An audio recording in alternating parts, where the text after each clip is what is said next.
Hi friends, இன்றைக்கி நம்ம கருவாட்டு குழம்பு வைக்க போகிறோம். கருவாட்டு குழம்பு வைக்கிறதுக்காக ஒரு சட்டியில் எண்ணெயை வச்சு அதில் கொஞ்சம் கடுகு வெந்தயம் போட்டு அதுக்கப்புறம் கொஞ்சோண்டு கருவேப்பிலை ஓகே அதே ஆட் பண்ணிக்கணும். ஆட் பண்ணி தாளிக்கிற அளவுக்கு வச்சுக்கிடணும். ஃபஸ்ட்டு அதில் கொஞ்சம் கிண்டி விட்டுட்டு வெங்காயம் போடணும். வெங்காயம் பச்சை மிளகா சேர்த்து அதையும் நல்லா கொஞ்சம் வதக்கி விட்டுறணும். அப்புறம் கொஞ்சோண்டு உப்பு சேர்க்கணும்.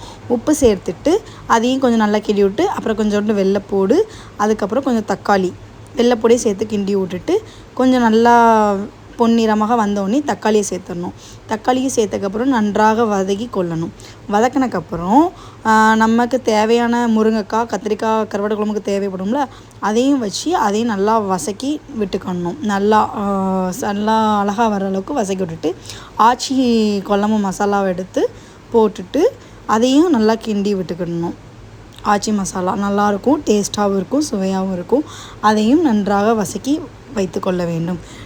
நெக்ஸ்ட்டு காரம் கொஞ்சம் தேவை அப்படின்னா நீங்கள் சில்லி பவுடர் ஆட் பண்ணிக்கலாம். வேண்டான்னா ரிஜெக்ட் பண்ணிக்கோங்க.